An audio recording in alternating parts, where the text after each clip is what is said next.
Assalamualaikum warahmatullahi wabarakatuh. Hai teman-teman, kami dari kelompok 9 akan menjelaskan materi yang berjudul Sekte Salaf Ibnu Taimiyah, Sejarah dan Pemikirannya. Kami kelompok 9 yang beranggotakan 2 orang, yaitu Suci Nurul Hasanah, yaitu saya sendiri, dan teman saya Elvin Mutias Fitra. Baiklah, saya akan menjelaskan tentang sejarah salaf dan sejarah Ibnu Taimiyah. Tonton sampai habis ya teman-teman. Sejarah salaf di zaman sahabat dan 2 generasi selanjutnya, kata salafiyah tidak muncul sebagai identitas tertentu yang berfungsi untuk membedakan umat Islam dari golongan-golongan yang menyimpang. Identifikasi diri yang digunakan di akhir masa sahabat untuk membedakan mayoritas kaum muslimin adalah istilah al-sunnah wa al-jamaah. Berasal dari pertengahan hingga akhir abad ke-19 yang dipimpin oleh Muhammad Abduh, Jamal al-Din al-Afghani, dan Rashid Rida. Kaum Salafi awal mengagumi kemajuan teknologi Eropa yang mencoba untuk mendamaikannya dengan keyakinan bahwa masyarakat mereka sendiri adalah pewaris zaman keemasan Islam dengan mengikuti ajaran Rasulullah. Selanjutnya, sejarah Ibnu Taimiyah. Nama asli Ibnu Taimiyah adalah Taqiyuddin Abu al-Abbas bin Abdul al-Halim bin al-Imam Majiduddin Abil Barokat Abdul al-Salam bin Muhammad bin Abdullah bin Abi Qasim Muhammad bin Khudar Larbin Ali bin Taimiyah al-Harrani al-Hambali. Beliau dilahirkan pada hari Senin tanggal 10 Rabiul Awal tahun 661 Hijriah, bertepatan dengan tanggal 22 Januari 1263 Masehi di kota Harar. Ibnu Taimiyah tumbuh dalam lingkungan keluarga yang berpendidikan tinggi.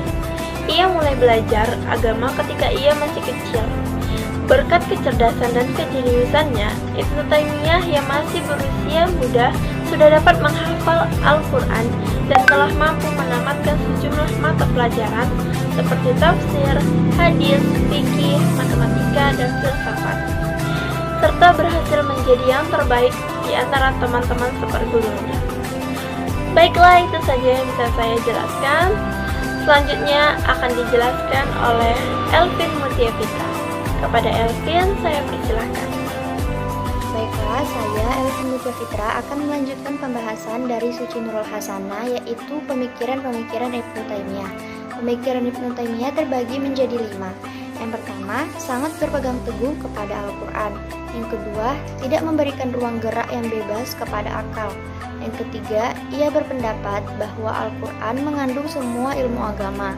Yang keempat, di dalam Islam yang diladeni hanya 3 generasi saja, yaitu sahabat, tabi'in, tabi'i.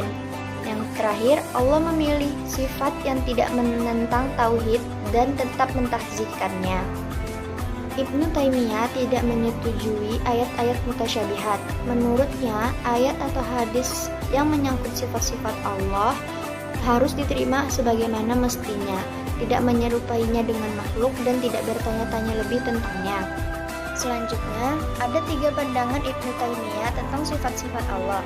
Yang pertama, percaya sepenuh hati terhadap sifat-sifat Allah yang ia sendiri atau Rasulnya menyifati.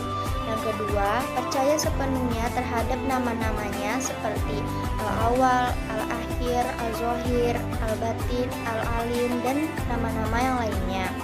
Yang ketiga, menerima sepenuhnya nama-nama Allah tersebut dengan tidak mengubah makna yang tidak dikehendaki lafaz, tidak menghilangkan pengertian lafaz, dan tidak menggambarkan bentuk-bentuk Tuhan. Baiklah, selanjutnya yaitu perkembangan Salafiyah di Indonesia. Pada awalnya, Salafiyah diawali oleh gerakan-gerakan seperti Persatuan Islam atau Muhammadiyah. Gerakan-gerakan lainnya juga diawali oleh para ulama salaf.